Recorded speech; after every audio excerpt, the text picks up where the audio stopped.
Hello, hello, Hey everybody. Hello again. Hello, Hey. hello. hello Hi, again. it's Gaz from What Would the Smart Party Do? And I am joined by Basma, podcast co-host. There we go, I got the words out. Easy for Yeah, you to say.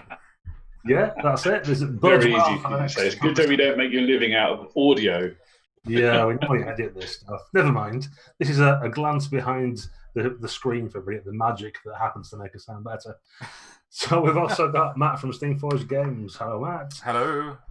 Our GM from last time, Guy. How are you doing, Guy? Hey, I'm very well. Great, good to have you back. Now, Thanks last for time, coming back. yeah, Thanks for running, Guy. That was great. we love when people do actually come back. So we played Vesen or something like that. We've been struggling with the pronunciation a little bit. A game from Free League, which may be out by the time this broadcast, but is just in Kickstarter really, or the end of Kickstarter at the time we're doing this right now. When the time you listen to it, hopefully you can go over to the Free League website and order it for yourselves. It's a game of Nordic horror. In fact, Guy, do you want to give us a quick précis of what the game's about and what you did? You did such a good job last time. It feels like we should honour you again.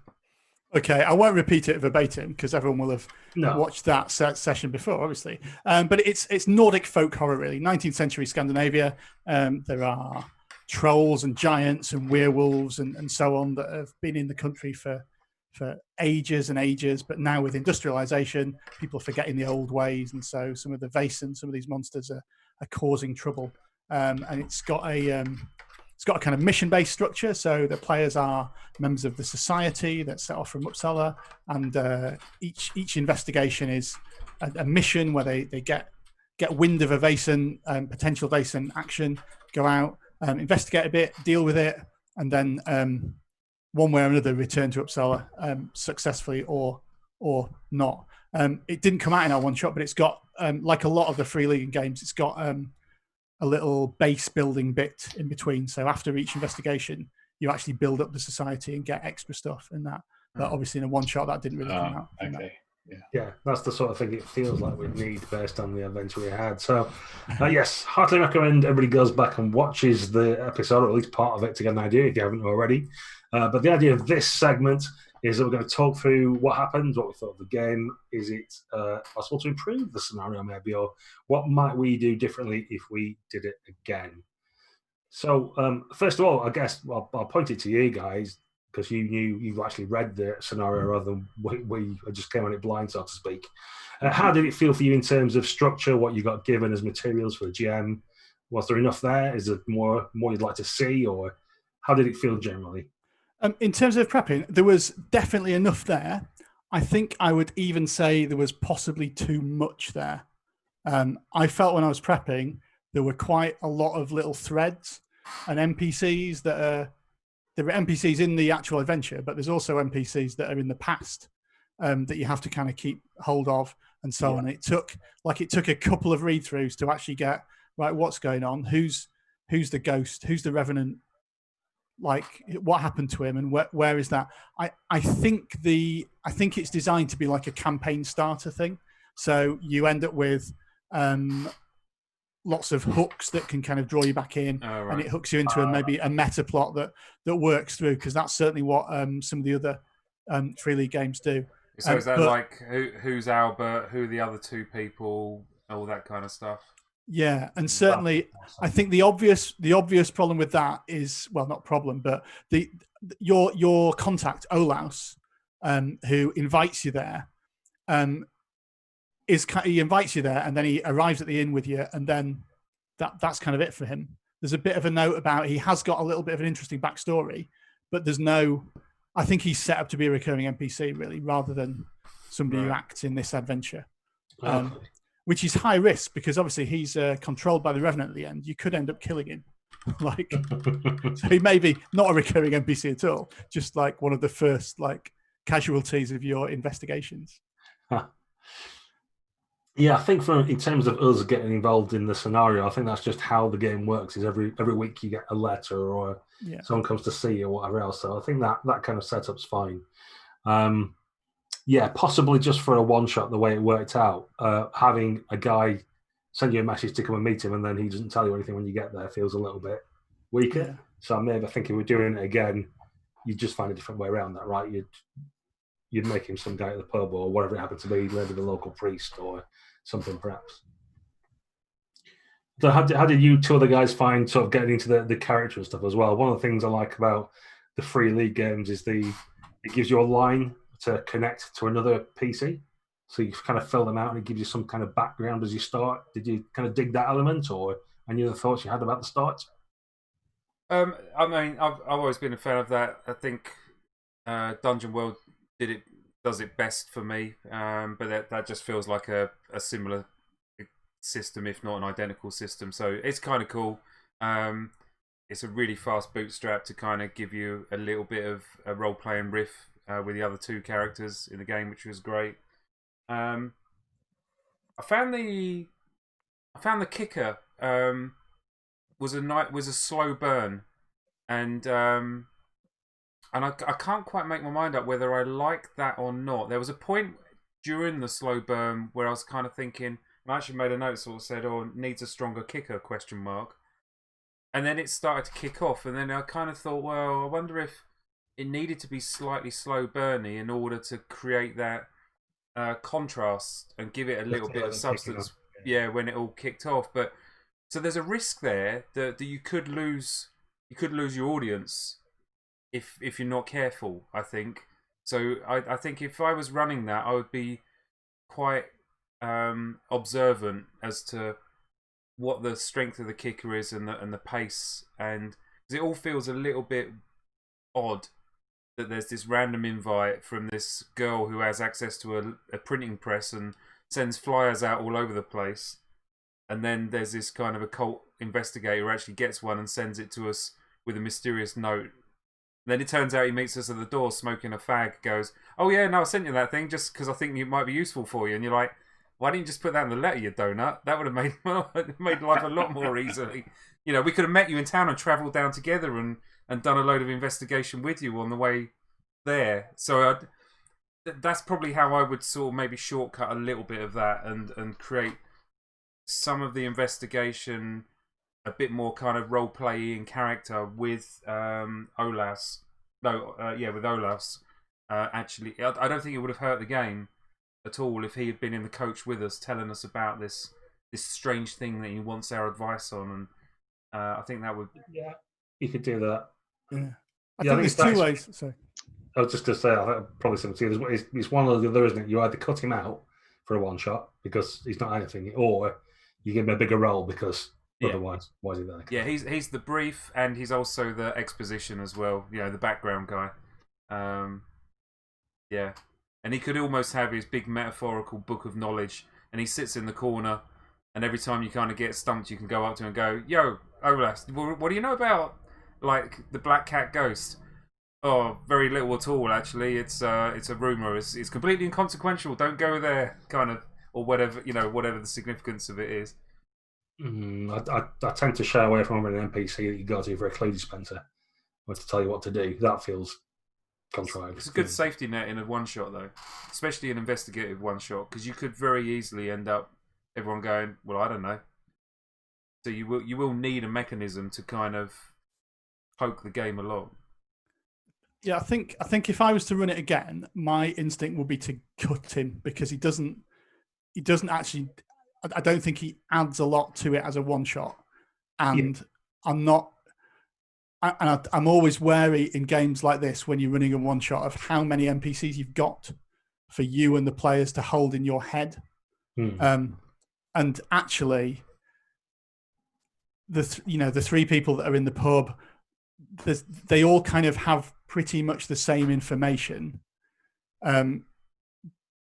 He doesn't really give you anything. You've got a waiter and a cook as well that are described, but it's already quite busy, really, for people that I think the idea is obviously I think you talk to them and then it's a bit more effective when you're having to potentially like fight them off when they've been enthralled by the Revenant because you've talked to them and had a beer with them before. But having so many of them, I think there's a lot of NPCs already. So if I ran it again, I think he'd be the first to go, if you see what I mean. Olas, sorry, you're not being involved. I think I'd be tempted to get rid of like one of the waiters and possibly the cook as well, Like it feels like the sort of place where there'd be a father-daughter team, maybe another person, but that feels enough for the amount of traffic they're getting coming through and that sort of thing. Baz, I want to bring you in. You've not said much yet. Go on. So backtracking slightly to the original question, I actually dig the premise of the game. I think the game is conscious that it is a game to be played. So it's not a movie or a novel or an extended TV series. I quite like that it seems quite about the fact that it gives us an actual reason to have fairly disparate people acting together in unison with a core activity to do. Here's your base. Someone's going to deliver you a clue. You're going to want to follow it up. There was like no question in anyone's mind, even though we're playing it for a stream, that we were going to like go, yeah, but what's our reward for this? Or, but why would we? Or any of those other things that can sometimes be quite tempting to do because your character might want to or whatever. You know, we're bought in by signing up to play Vaesen. You bought into getting on with the job in hand. And I even didn't mind us as well. In my mind, I was kind of conflating him with sort of like an Inspector Lestrade in the Sherlock Holmes stories. Yeah. He could even have been in a police uniform. He's like, this is way my pay grade. I'm calling you guys in as the specialists. He doesn't even have to go in, does he? It's just like, it's all through there. When you get out, let me know what's happened so I can report to my superiors. I don't even mind that, you know. So that's all fine. So actually, all of that stuff was fine. And to Gaz's question about relationships, it doesn't take very long. There's only 3 of us, which I think, you know, almost helps. Got a nice character going straight away. Didn't see much off the character sheet, but within 10 minutes of play, I had a picture of what everybody was like, a little bit of a history. You've got all of that stuff about like the dark pasts, and it seems we've all got quite big ones, which I think will only bear fruit in campaign play. But there's a whole load of seeds got sown in the first 20 minutes, which I really enjoyed. Yes. Yeah. They're quite like one-line things of motivation, or trauma, or dark secret, or whatever. But they only need to be one-liners, and bits come out through play, don't they? I think that's... Mm-hmm. I mean, after that, it went massively downhill, don't get me wrong. But the first 20 minutes, I really enjoyed. We should have stayed in the mansion. Yeah. I think in some ways, it's a bit about there being a lot in that adventure that doesn't... I think if I was to run it again as a one-shot, I'd cut quite a lot out to give space for that background and history, if you see what I mean. Because if you had some gaps in it, then bits about your dark secrets could come in and so on. It's that thing of, I think sometimes with an investigative game, you don't need to overcomplicate it. Actually, it's better to make it quite simple, and the players will bring the complication to it anyway by like thinking and working what's happened. It's like interestingly, the whole kind of shadow play was actually a bit of a... Well, it wasn't quite a MacGuffin. It was actually just a vehicle to deliver quite a cool piece of kind of exposition, and that was it. That was literally the only thing it was there to do, wasn't it? Really. So you can't help thinking that the scenario made quite a big deal out of you being invited to this big shadow play. He's a master shadow puppeteer, and he's been to the Palace of Versailles, and he's done this and he's done that. And then you realise at the end of it, that was just that was just there to tell us about him getting murdered by Albert and his mates. And you think, okay, I invested quite a lot of attachment to that particular thing, and it turned out that the payoff wasn't quite as big as I wanted it to be. Although that moment was quite cool. You delivered that brilliantly, by the way. That was quite enthralling to you know, the pace and the cadence of your voice as it changed was quite electric at points. So I really enjoyed that. Yeah, I think there is that part that some of that must be translating to a campaign, and there's some kind of, or it feels like that to me, that there's some like pointers to like that guy or what he went up to, or somebody who interacted with in France is going to come back at some other point. Yeah, So I'd have been really tempted to really lean hard into it. If you want to make it about shadow puppets, have shadow things at the windows as you're walking past them. Yeah, right. And actually have them physically manifest and attack you from the window. the tree turns into this, I don't know, something that reaches in and like slashes you across the face, and then when you look round, it's just a shadow of a tree against the glass. Stuff like that, I think, would have really kind of lent into that theme. So I think if you can have the theme of the shadow puppets, double down, triple down on it, and make it really important. Yeah, I agree. I guess one of the things we should talk about is the system. I think Roll20 let us down in some respects. What didn't? It let you guys down. It did really well for me. Got on really well. Yeah. I don't know if I misremembering it, but I definitely feel there was 3 rolls where I rolled. It must have been a dozen dice and had about 8 or 9 ones. It really, really sucks. Yeah, so, I mean, unless you roll a 6, it doesn't matter what's on the other dice. It might as well be 5 blank faces, to be honest. True. But to give people an idea, because of the way maths works, it feels like if you're rolling 6 dice and you need to get a 6, then you should get one most of the time. But you've only got a 2/3 chance of getting one. Really? Because that's how statistics work.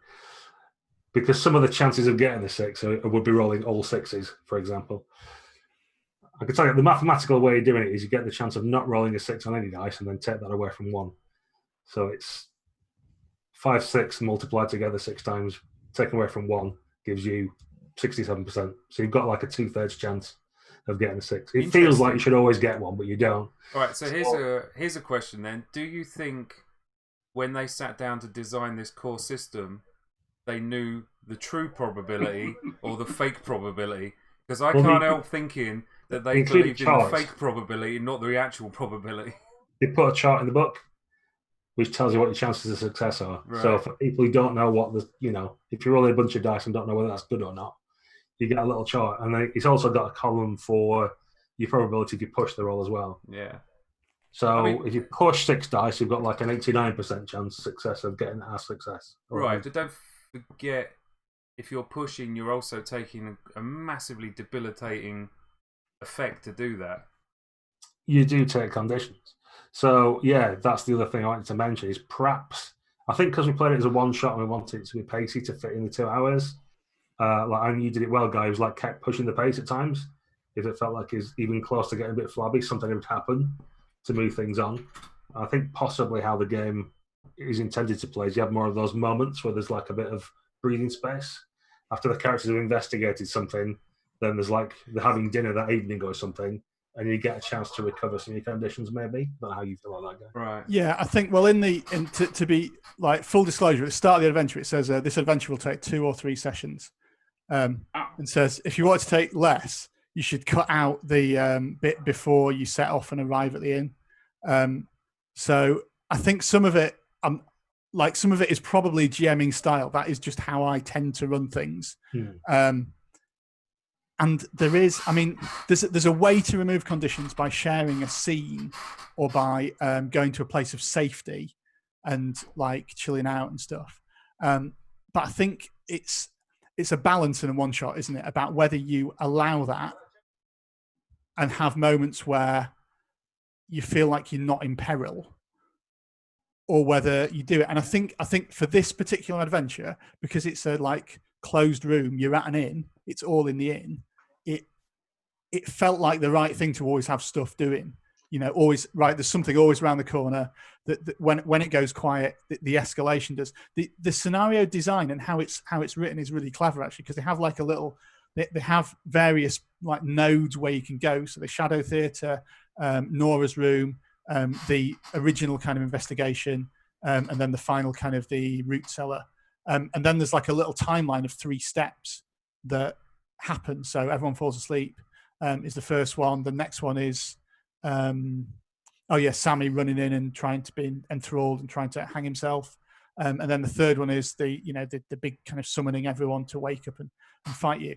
And the chapter before in the book, it goes through a really good procedural, how to put this into a mystery, how to put it together, how it works. Which I think some of it is that this is an example of that. Right. Yeah, I wanted to talk about the closed location that you just alluded to, Guy, because I think that's a really good point is like a one location adventure. You don't know that at the start. We didn't know that you weren't going to have other places for us to go. It turns out it's all on one map. And I think that's kind of clever, because how many times have you seen a scenario with almost exactly this structure, but it would have been in a village, and each of those NPCs live in a different house, and the bad guy lives in a cave over the way.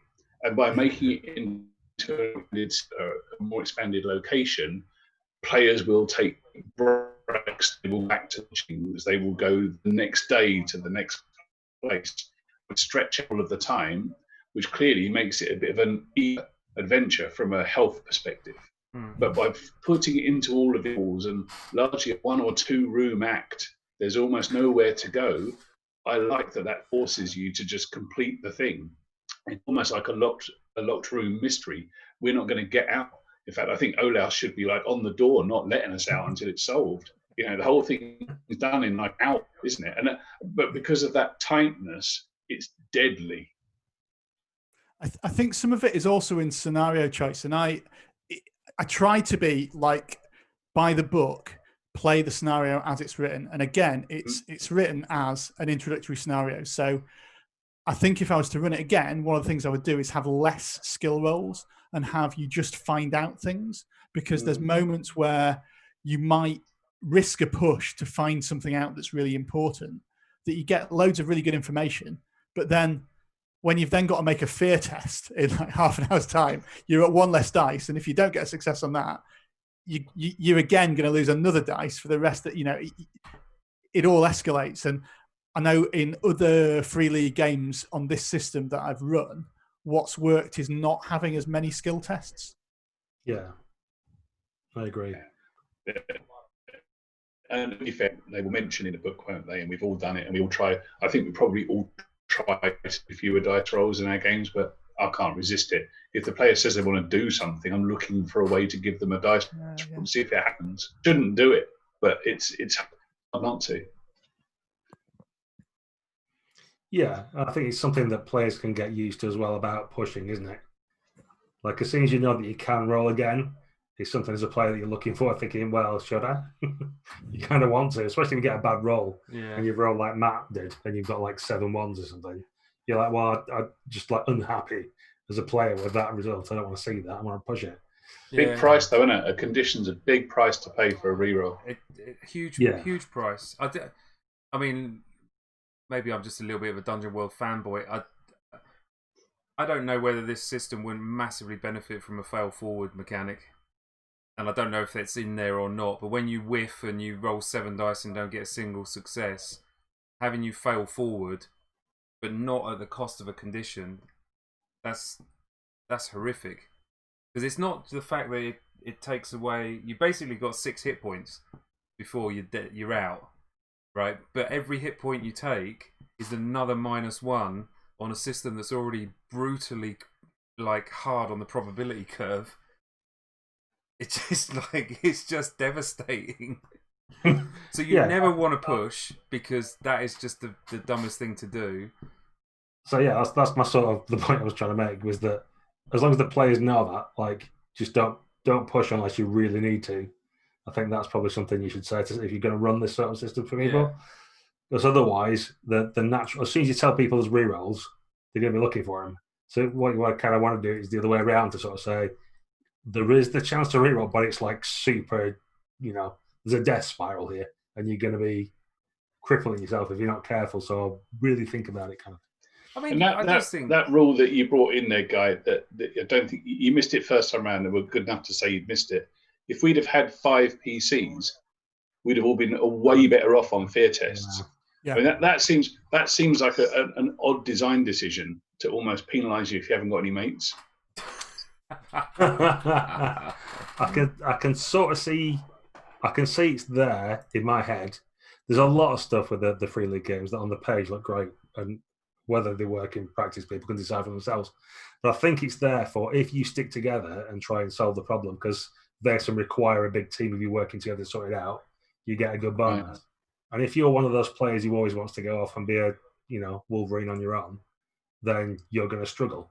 If you go try and beating up the Revenant and ignore the rest of the party, you're going to be in a world of hurt. So you need to bring everybody with you. Yeah, that's probably what it's trying to. It's a hard one to balance, though. Anything that's relative to player numbers is really hard to balance. That's why Olaus is there to give you another +1 for your party. Scenario. Do you know what I would do? I mean, as you know, I'm a huge fan of house ruling. I'd be really tempted if you push. The price of playing a condition is so great that I would give you an automatic success if you fail a roll and push. You should just get an automatic success because you're paying such a massive price. But anyway, it's not my game system to design. Yeah, we're supposed to be discussing the scenario, so I'm conscious that we might get into what's wrong with free league games from your point of view. Yeah. No, that's I don't really want to do that. What I would point people towards if they like that sort of idea is if you look at Tales from the Loop, they have a luck mechanic as well. So you have a certain number of points of luck you can spend to get free rerolls, which don't cause you conditions. And then there's something else. I can't remember what it's like, some kind of background thing anyway, a drive or something like that, which gives you once per session a free success. Yeah. So if people do feel it's a bit too brutal, then have a look at Tales from the Loop, because there are some other rules in there which would fit straight in and will make it less, less of a grind. Yeah. I can't resist it's a horror observing. Game. It's scary. Just to draw a line, because you're quite right. We should talk about the scenario, but I can't resist observing that if you spend that much effort building in safety net mechanics into your system, you really need to have a look at your core system because it might be a little bit brutal. And maybe it's supposed to be. Again, I think. Yeah, I don't mind that. I think if you know that going in, and you certainly know it on the scenario you ever play, and Guy knows it from having read it and played it, I think if it's what you sign up for, it's a dangerous game. It wouldn't take very much for it to become quite cartoony in League of Extraordinary Gentlemen. If you had, it's a decision the designers have made. Super easy to house rule, like you say, Matt. Yeah. But I kind of appreciate that. Now I've played it once, I would play it in a different way the next time. You would learn it as a player as well as a PC. That's interesting. How would you play it differently? You just wouldn't push as much.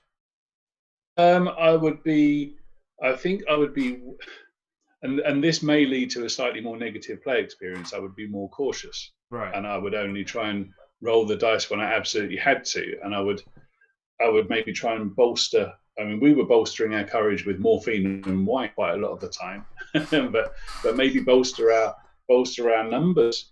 Bring retainers and pitchfork and torchbearers, all of that kind of stuff. It was almost like old school D&D. It's like these monsters are going to really hurt even before they swing a fist at us. Just seeing them is going to be painful. There's going to have to be Call of Cthulhu in what we talk about with the scenario and the way that they used to play. And in Call of Cthulhu, you've got your shotguns and dino, but we all know that actually getting into a fight is going to be the end of the game, isn't it? And perhaps that's the approach that Basin wants you to take. Right. Trying to balance that against a monster hunting game is a difficult act. Is this a monster hunting game or is this a horror game? It's a Nordic horror game. Nordic monster hunting. Let me just look what it says on the front of the book. I think the way it's presented in terms of scenario design is like Monster of the Week. So you'll have a Vaesen for each like mission, and you'll do it. Literally on the front of the book, it says Nordic horror role playing. So that's right. But if you're not expecting a horror game, then read the front of the book again. I think one of the things that being horror game.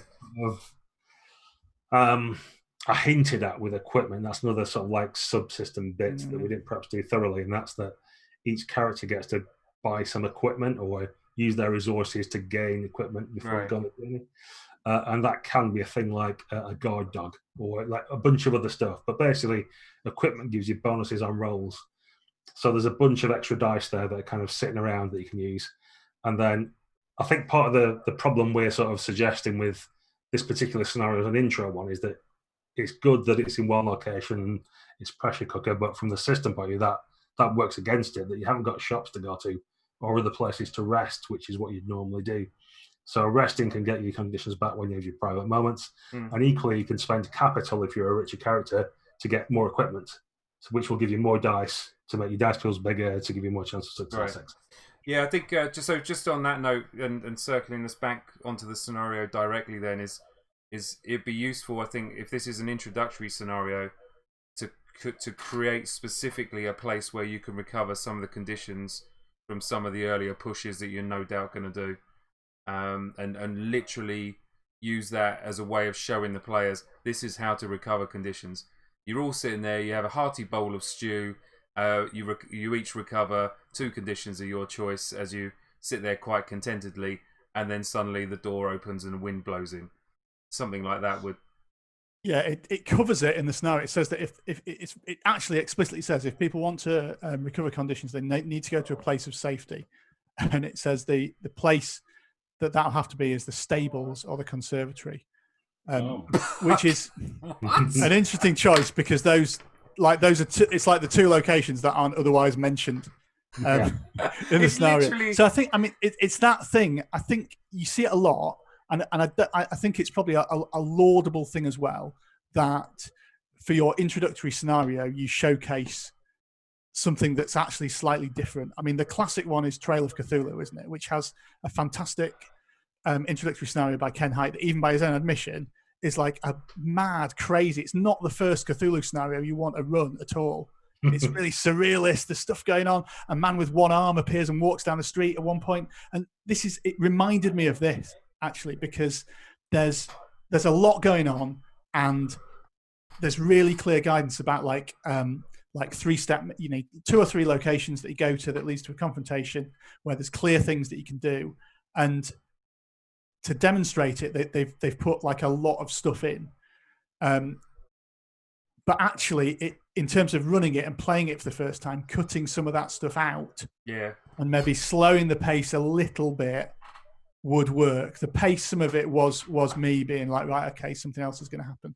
But the pace didn't feel rushed. Like, I'm worried that if someone does take that as read and runs that over 3 sessions, you're really steering into dry lunch territory at that point. I would be. I mean, Gaz, you'd be pulling your hair out if that was spread out over 3 sessions. With you, that was 12 hours. Like literally, that's like 9 to 12 hours of there's a diary, there's a dad that hangs himself, there's a dead body. People play at different paces and there's stuff like that. I think for me, in terms of, people can spend as much real time as they want on it, but for me, it feels like a 2-nighter scenario. So I think they should, if I run it, there would be an element of you get there and you chat to some people, you do whatever, and the show's going to be tomorrow night. So you do some stuff and you get some hint of the spirits and some bad things happen to you and you might have to push a couple of rolls or whatever. And then you might spend a night and recover something and maybe have weird dreams that give you some more clues and get more chance to get your grips together. Yeah. Then maybe during the day you go and visit the Church of Sin partway down, or there's some other thing you can go and look at. Yeah. Some local feature about the witch cat or something. That would be important. Would there be a thing? Something that you can go a day trip to go out to and come back from, And then that evening you come back, and that's when it all starts really cranking up with the shadow play and all the rest of it.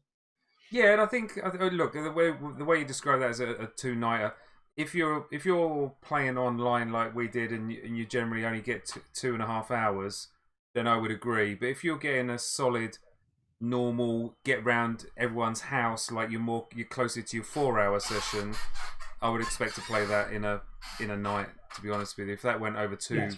As I say, real time is different. I'm talking about 2 nights in the game. The shadow play is not happening the same night you turn up. You have to wait for that bit to kick in a bit. Makes a lot of sense. Was there any guidance in the scenario? It would take you a full night to actually read out that hand. Guy, was there any guidance on the basis that the scenario suggested to run over 2 or 3 sessions?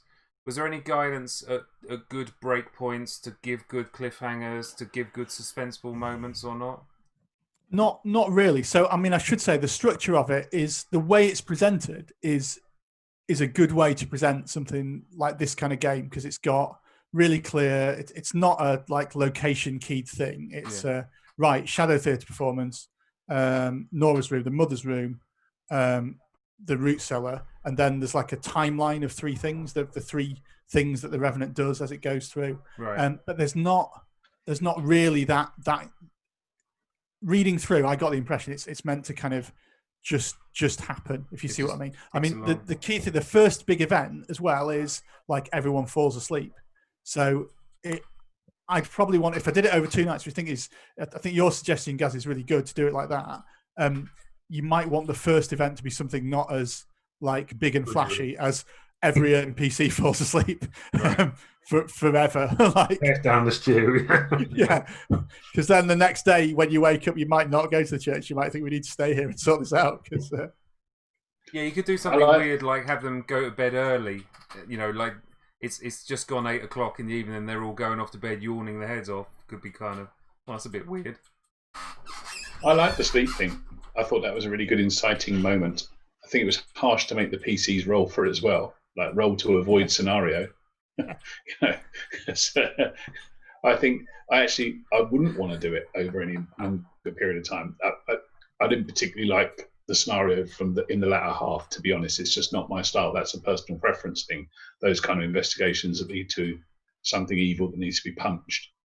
But I actually quite like that you're chatting away with these NPCs, and at some point you can just click your fingers and they will just go face down in their soup. That kind of like gets the blood up, doesn't it? Stretching it over. Can you imagine what the first session would have been like in a 2-session version of this? It would have been that we go to a nice place, we have some soup, we talk to some people, we get stuff. It's like there wouldn't have been really much action by stretching it out. Yeah. Well, that's why if you do have the shadows having like playing on the windows and something weird happening there, that could be a thing. Yeah, could be, but personal preferences for me. That's just like being a tourist. I'd rather watch a movie or read a book. Yeah. In that kind of stuff, you want to interact. You want stuff to happen, stuff to give you dilemmas, stuff to make you make choices in scenarios. I mean, if we had all failed our sleep checks, would that be in the TPS then? Well, no, you don't. You don't fall asleep in the thing. You just suffer the effects of fear. Oh, okay. I mean, I think that there's a bit about exposition pacing as well, because like I read it through the first time, I got to the Shadow Theatre bit, and I thought, well, this is quite a lot of like. There's not really a way for me to do this without me reading out this big bit of text, and a fairly like clear instruction to get worse as you go through. Like, this is quite a performance thing to do. I'm up for it. And then I got to like, I think that Everyone Falls Asleep is really strong. I think the Shadow Theatre thing is really strong. Yeah. I think it feels like the scene in the mother's room, there's a lot of stuff that gets exposition dumped in a massive journal there. Yeah. A journal. It's not the most original source of clues that we've seen in investigative games. Someone's journal, is it? No, and I tried to make a joke out of like, what happens if I just don't read that journal or lose it or type it aside? Well, and it refers to other clues that like you could have found these letters. The letters that it talks about in the journal, like you could put those somewhere else. Yeah. Like you find Piri's letters, and then you've got like more stuff to put together.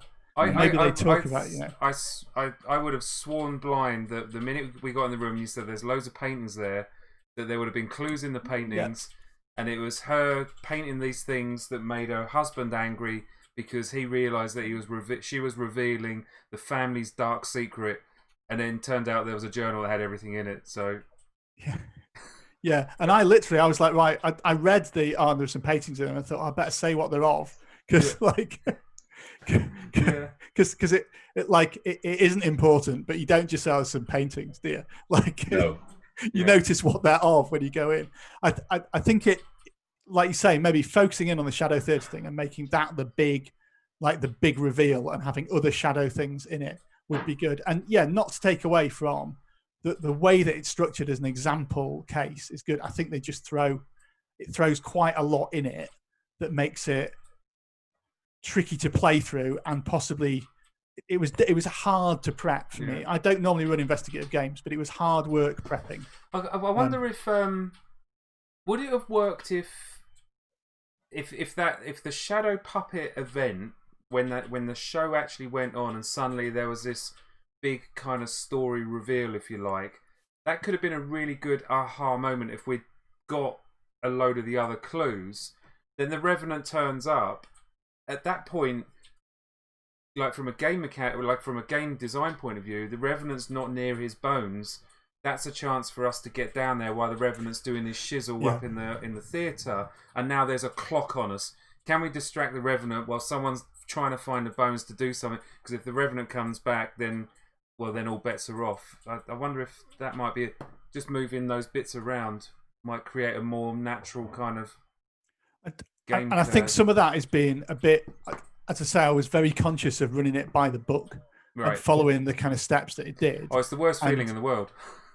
And yeah, some of that is maybe a thing about when you run an investigative adventure like this, being prepared to shift things around and just go with the flow a bit. And if the players go to a different place first, that's great. Just roll with it and do that. If it doesn't feel right to have everyone fall asleep immediately, don't do that. Just kind of be a bit flexible with the pace of things. I've got a quick question about. So I like the idea. I'll have to have a look at it because I like the idea of it being nodal. And you don't necessarily need to follow them in order. That's cool. Lots of player agency. Does the scenario give you, the GM, a really handy breakdown, like the 3 clue rule, right? If you want the players to go somewhere, you need to give them 3 clues. Does it say these are the 3 clues in this location, and then in this location these are the 3 clues? And does it help you in that way? It doesn't. It doesn't really. They're hidden in the text a bit, which and again, I keep saying this, but it's not the chapter before is really, really clear and goes through 3 clue rule and goes through like having the nodes. It's got like my absolute favorite, a random mission generator where you just roll dice and it gives you these are the places where it is and this is the Vaesen and stuff. But I think a lot of the stuff is buried a bit in exposition. Right. I think because there's quite a lot of exposition. Yeah. Just there's a lot of stuff there, isn't there? So finding where that fits in, I think, and which NPC it is. In a way, it makes it worse that it dedicated an entire chapter to the 3 clue rule and then proceeded to not put it in the starter adventure. It does suck a little bit, but it's an opportunity for us to help improve it. If you're prepping that again, I rather suspect that you would pull out the clues as bullet points for each of the nodes to make sure you knew what they were and how to deliver them. And I think that's always good advice for any investigative scenario. So, Baz, you mentioned that the latter half wasn't really to your taste. Is there something that you could add, or some of the decision points, or something that would enhance it for you for a different style, maybe? Is it if it was less confrontational with the Revenant, maybe, or there's some other way around it? Maybe? Is that what you're thinking, or? I think it's going to be feature bug territory. It's a lot of this is personal preference. I probably shouldn't sign up for investigative games like this because I know how they're going to go. We go to a strange place. We're going to talk to various people. We're going to get a bunch of clues. It's going to lead to a confrontation with a Gribbly somewhere, and that's going to be the final confrontation. And for me, that I'm just jaded with that kind of scenario structure. Just really, really jaded.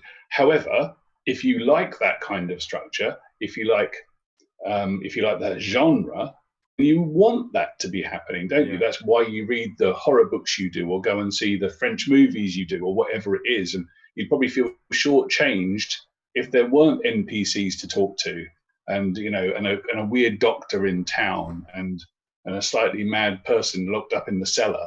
It's tropey. However, the reason it does, I say, this is the thing I always say, so I'll do it quickly this time. I had a really nice character. You asked me earlier, what was it like to have the characters with the bonds and everything else? I had this aged butler who I was playing like Michael Caine in Batman Begins, actually quite handy with his fists, and bloke with a bit of history.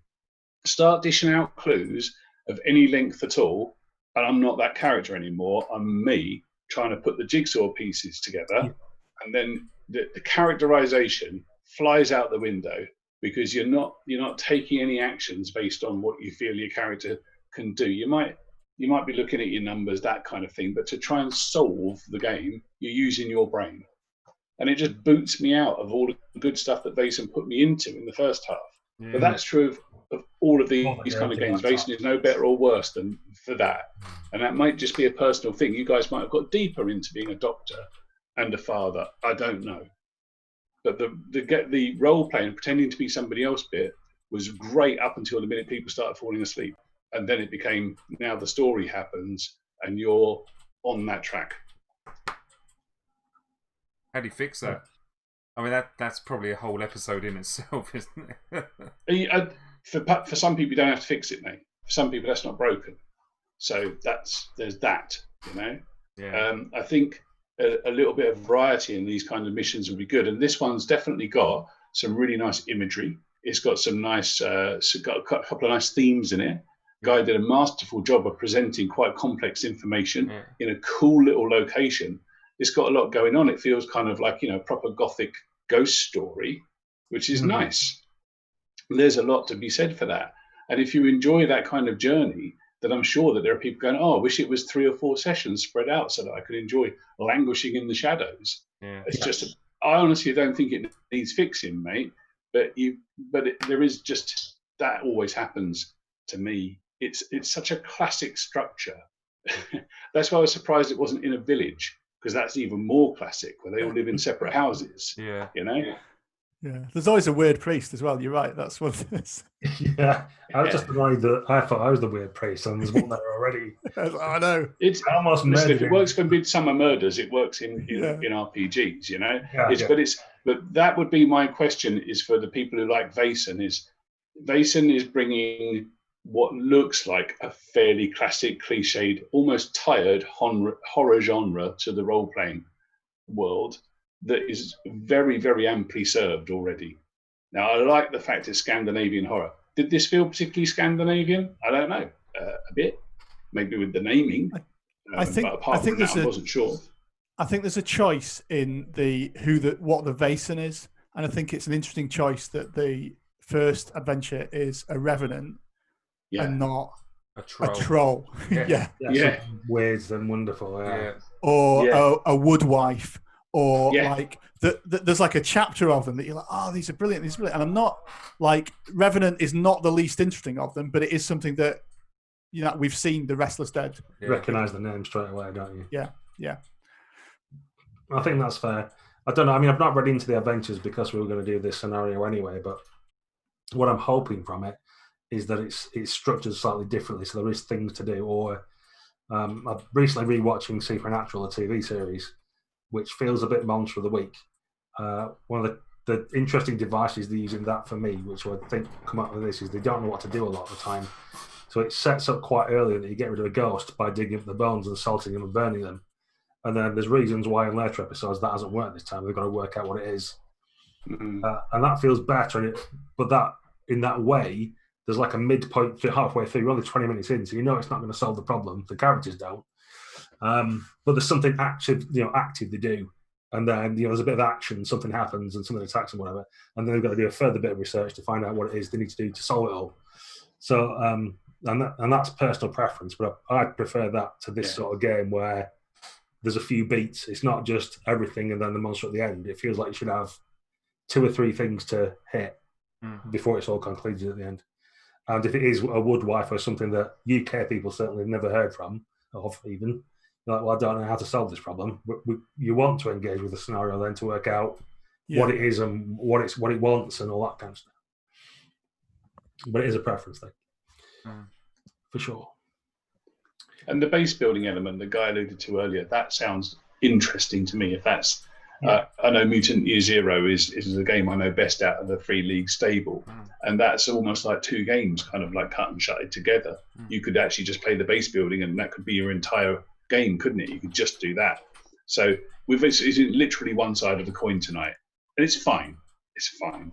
It'd be nice to see its complement. I think from my experience in terms of running it, I'm not sure this is a scenario I'd run again, but having gone through and run it, I'd be really keen to take this to a convention, like Vaesen to a convention, with stuff that I've pulled together myself that's got a bit more flexibility, a bit looser and so on. And some of that is that an introductory scenario isn't often the best like one-shot convention style scenario, but I'll certainly return to it because there's like I want a scenario with a troll in as well. That's the thing. That's the cool thing, isn't it? You want trolls in it. Yeah. But you've got stuff, I can see absolutely there's stuff in that scenario that you would recycle, even if you're writing your own thing. If those assets come from the game, they're nice just for the price of entry in themselves. You've got half a dozen NPCs there that if you've gone to the trouble of running this game and learning this game, you're probably going to want to use them again just to save yourself writing an NPC. I can actually see Olaus coming back into the game and being like the Roy Kinnear figure in the Three Musketeers. And they're all just core book. That's all just from the core book PDF. They're not. They're nice. They look really good. The illustrations are fantastic. Yeah. Is the Revenant that big? No, that was just so you saw the picture of him. He's not that. It's Roll20 token stuff but we mentioned before, but having more characters as well would have made the difference. I think that's where you get some of your padding to sort of talk to the earlier question about how do you make it last longer, and also why you pulled out of character. If you've got 5 player characters and they've all got a connection to at least 2 other characters, I think some of the time and the scenario comes from them bantering amongst each other and doing various things and splitting into 2 groups and coming back together and all that kind of stuff. Yeah, the dinner would have gone on for a while, wouldn't it? A long while. I mean, it's not often we say a game was too quick. And possibly in this case it was. Definitely a game that would have played better in real life rather than online, I think. Mm-hmm. Gives you that room to breathe with your role playing, doesn't it? Yeah. With a glass of wine and a cheese dish. Right. I mean, I had mine here. I don't know what you guys were doing.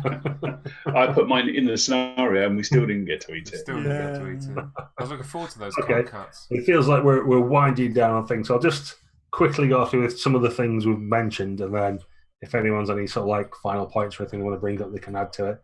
I think we said that the introduction to the scenario had the Lestrade type character, which is good for a campaign, but either give him more to do or don't have him, because he's probably like just as he's presented, he's not enough for a campaign. Maybe for a one shot, perhaps no.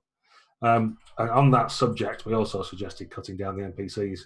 There's not really need for there to be 2 serving people, for example, and an innkeeper and his daughter, and they don't give you any different information. Or if the cook was up to something sinister in the kitchen and might be drugging the customers, then that might be a thing. But without some other elements, probably too many NPCs to keep hold of, certainly for a one shot.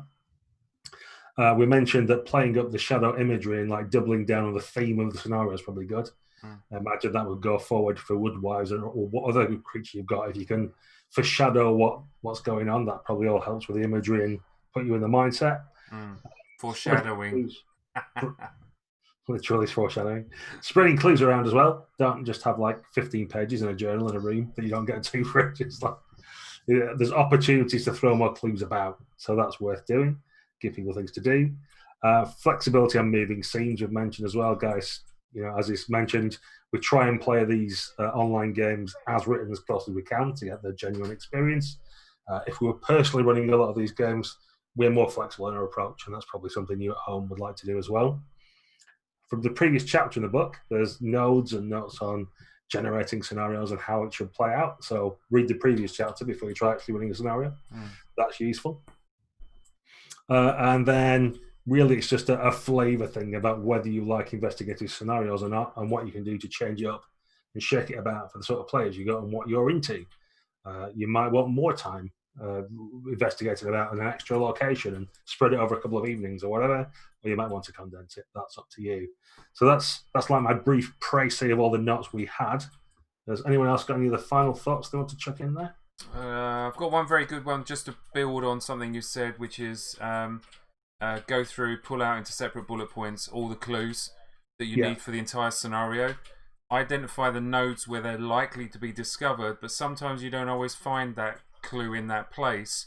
But if it's on a bullet point list and they're investigating another room, you can give them that clue and feed it in a different way, so the players always get the clue. So extract them out. It's lazy dungeon master style prep, basically. Get all your clues into one place, know which nodes you're likely to give them away in, but don't panic if you don't.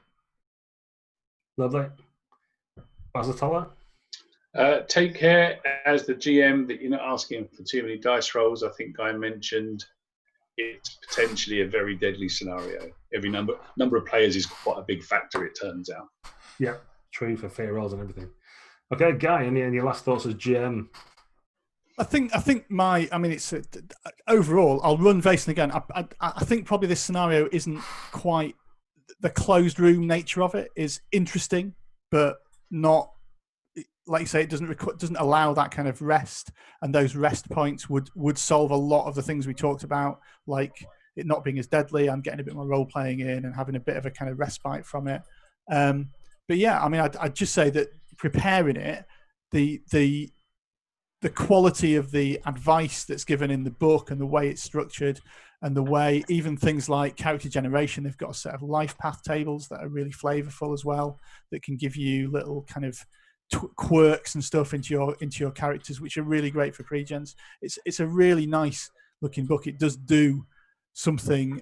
I think I disagree a little bit that it's quite similar to other investigative games, because I think it does add something new to the genre in, apart from Trolls, which is the big draw. It adds that kind of base building and the really explicit mission structure. It's not you're not a group of people that has just banded together on the off chance. You are the society, and you follow up those things. And I think I suspect a bit like Mutant Year Zero and the other Free League games in campaign play, that'll really develop, and a lot of that will really build up, and you'll get that really nice campaign play that you often don't get in investigative stuff, because it is literally this monster, this monster, this monster.